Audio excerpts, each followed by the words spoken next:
Hi, thanks for joining me today. Today, we're going to talk about figuring out where you're actually struggling in your relationship so you know where to put in the work first.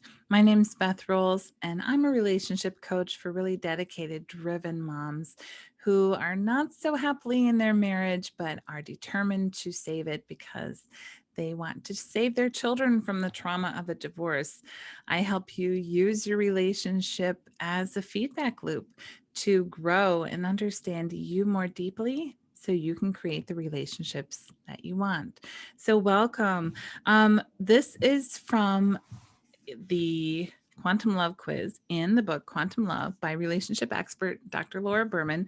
This is one of the books that really helped me on my journey and was really instrumental in helping me figure out what the heck was wrong with me.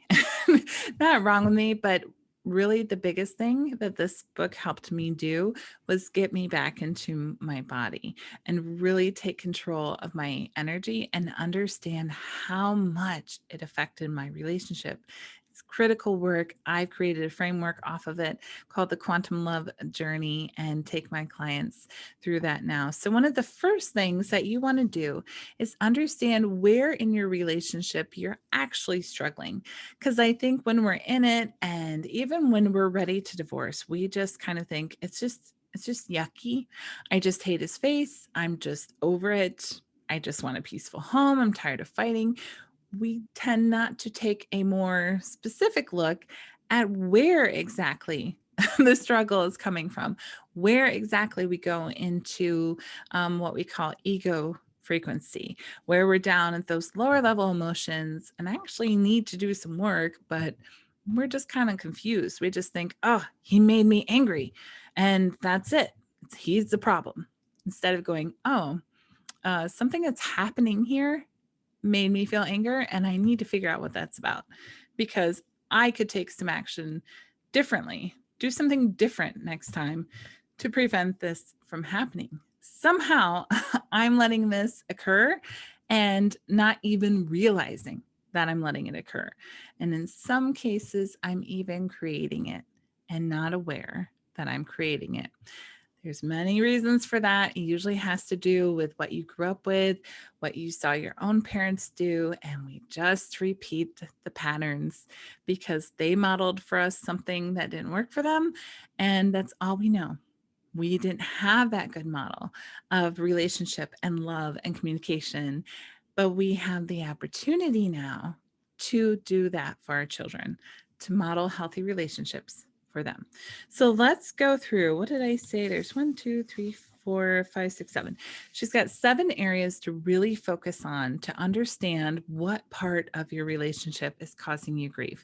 Now, the first one is just a sense of security in my relationship. And this makes total sense because we get married actually for security. It's to manage property and assets so we feel secure. We don't have to, for men, they don't have to go find a partner to have some fun times with. They just know that they're right there in the house. It's huge for them. And a lot of times for women, it's knowing that we will not be taken care of, but definitely there's a subconscious want for us to be protected. Men also are, I know you're going to think that these are gender stereotypes, but there is a masculine energy that protects and provides. And that's just part of it. Whoever is the most masculine in the relationship is probably the one protecting and providing. So, whether that's you or the man, that's one of the things that we're looking for in a relationship. So, not having to find somebody, not having to worry about being safe from wild animals, not having to worry about finding our next meal. Those are things that give us a sense of security. Um, so, like one of the questions is, it is very easy for me to be present with my partner. So do we even feel safe to be ourselves with them? Do we feel comfortable just being who we are? Are we attached to them in a healthy way? And are we able to open up our heart and be vulnerable? If you can't be vulnerable and be uncomfortable, sometimes sharing your truth, not being perfect, just being real, then you're not going to feel very secure in your relationship. The next one, of course, is sexual energy. Are we okay with being spontaneous in the bed? Do we embrace our natural desires? Do we feel comfortable doing new things or having the kinds of relationships in the bedroom that we really probably want to have? Do we even enjoy that time with them? As we are busy moms, if you're like me, like everything is on you and you just feel like, I finally got some time for myself. And there he is. Are you able to express that to him so that then you can take care of yourself? And when you have the energy and the desire, you can go explore and play with him in the way you want to. And then, of course, do we feel worthy of love? Do we even feel worthy of receiving the love that he wants to give us? Are we comfortable being the one that they want? Are we comfortable and confident that he won't leave or cheat on us? And don't put that as like, it's up to you to change that. But do you feel comfortable, or is there a sense there that you're not worthy of being his only? Because that helps you set boundaries. Do you have similar goals for the relationship long term? Do you give him respect, and do you feel like you deserve the same amount of respect that you give him? And the biggest one for me was open heartedness in the relationship, trusting, receiving love, having emotional intimacy, being sensitive to his pain. Are you able to be emotionally generous, to share and give love back to him? That one's really important too. This was another big one for me, self-expression. Can you express your needs? Can you be assertive when you need to? Do you communicate well? If you're unhappy, do you speak up about it and take care of it? It's critical in the relationship. Intuition. This is a big one. And if you aren't able to trust yourself because you aren't in a good relationship with your own intuition, then you're going to have a really hard time communicating, and you're going to have a really hard time showing him empathy. So, are you aware of what you want?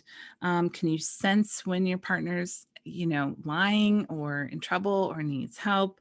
Do you know the mood that they're in? These are your empath skills, but also your intuition to properly take that energy that you're perceiving and understand what it means for the other person. And then finally, your relationship is part of a bigger plan. Do you understand that he's here to help you up level to a new place? Do you understand that there's gifts and lessons in the struggles that you have? Are you just aware that it's a bigger plan and that your life is really much bigger than whatever it is you're going through right now? And you chose your partner for a reason, and there's something that wants to come through you because of it. So take a look at these 7 areas in your relationship. And if you notice that you have a strong reaction to one of them, or that there's something that might be missing in one of them, then you can take that and use it and really focus and hone in on that area for your growth. So thank you for watching. Please visit bethrowles.com. You can book a free call with me to talk about your family, and we can figure out what is the next step for you. Bye.